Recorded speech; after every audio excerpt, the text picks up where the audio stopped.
Good evening, YouTube viewers and subscribers. Today, this arrived in the mail. This is an engine I purchased off of RC Groups for a pretty nominal price. Never heard of it before, have no idea how long this thing's been around. It says Vmax manufacturing, made in China. I don't know if that just makes it yet another Sanye product or not, but it says it's a 52.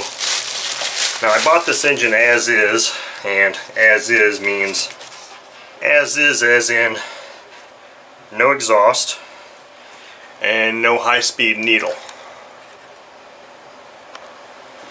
So I figured, what the hell, I'll take a chance on it. I figure, I can probably get another needle maybe for it, or even just put a different carb on it. So this carb even says Vmax on it.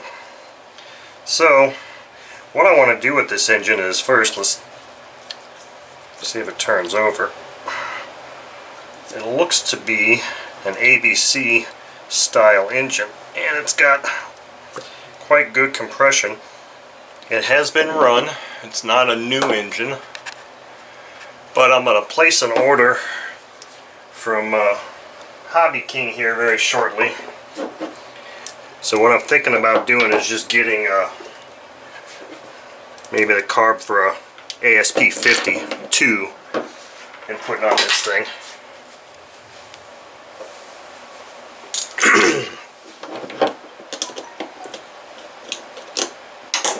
So I want to just take this thing down a little bit and see if we can determine how much runtime it's got.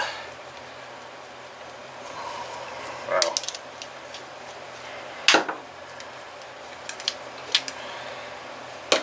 You can see the throttle arm is bent here. Got some pliers here, I can straighten that out. Looks like whoever put this on didn't really understand how the latching mechanism worked, and they kind of damaged the bottom of the carb here pretty badly. Going to take this stuff out since I'm probably headed towards a disassembly here anyway. But I mean, it's got a nice pretty little gold head. Oh god, this could just end up being another one of those engines like my XY two-stroke engine that's headed for some very destructive testing. So it's got a very long glow plug in there. This crankshaft looks like it's gummed up pretty good, so it looks like it may have been run a little bit and then just kind of put away in a non-ideal state. Looks like there's some garbage in here. Okay, so it's got a clear gasket like the ASPs or Magnums do now. That's not all that uncommon, really. Let's look at the inside here. Keep going the wrong way with that. Looks pretty nasty in there. The rear bearing doesn't look all that happy. Okay, so we got a head shim. Alright, maybe this has very little run time on it. Maybe it had one run on it before it was so negligently put away.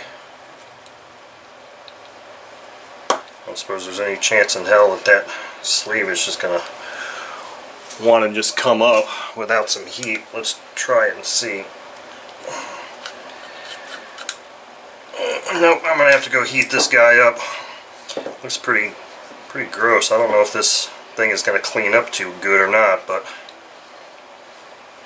doesn't look like it's got a whole lot of runtime on it. But I'm going to finish tearing it apart and see what we have here. Okay, with considerable heat, I was able to get that sleeve to come out. Now let's see if we can get the rest of this thing apart here.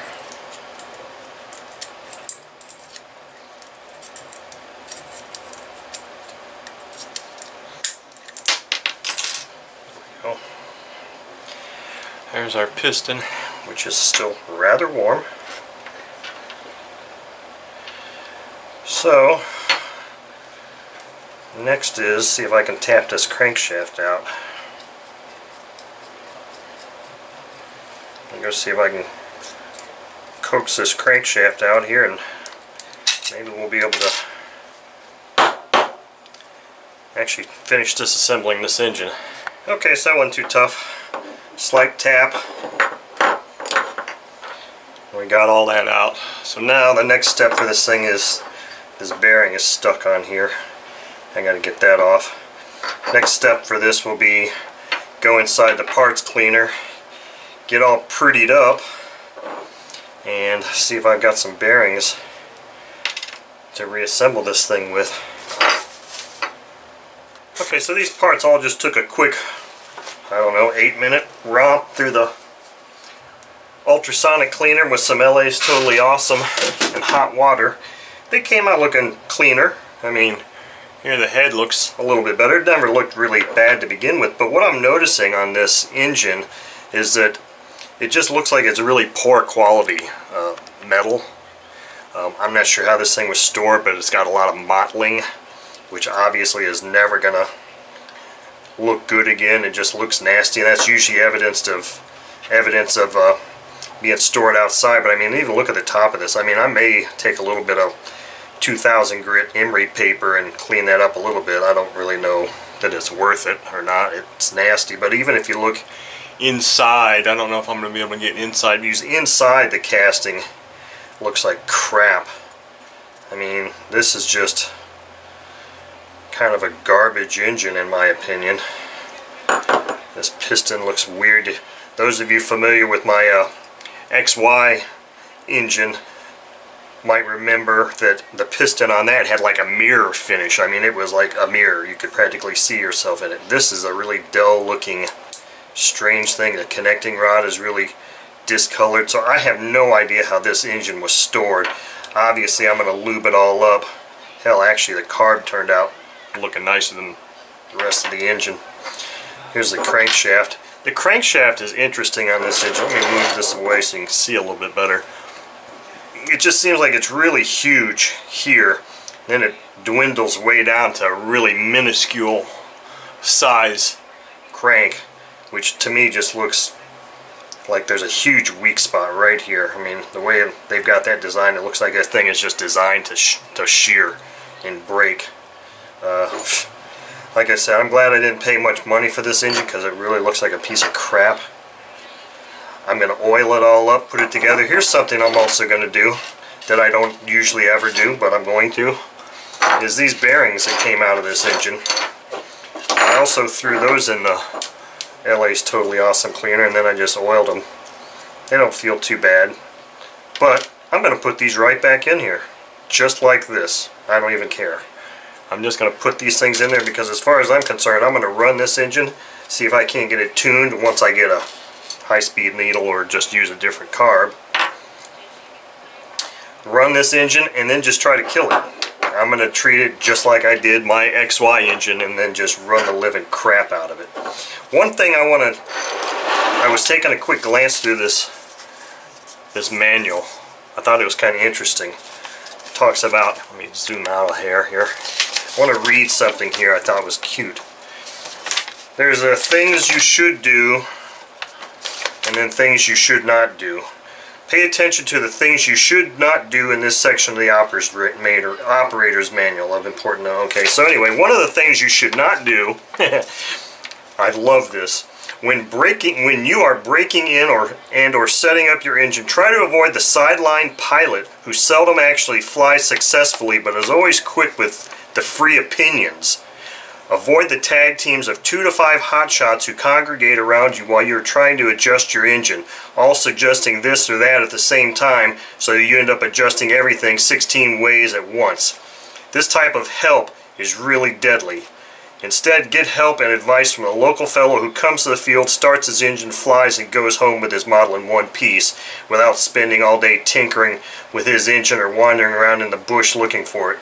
This is the type of fellow you want as your friend. Holy crap! That is just a spot on. Yeah, I'm going to actually put this in here. That's this paragraph here. That's actually spot on. My opinion of most people that I see at the damn field. Always willing to give you an opinion, but yet their shit never runs right. Whatever. I just think that is incredibly humorous to actually print in a manual. I love that. So, I mean, I like this engine, but I really love the manual. Anyway, stay tuned for this thing to be run very soon.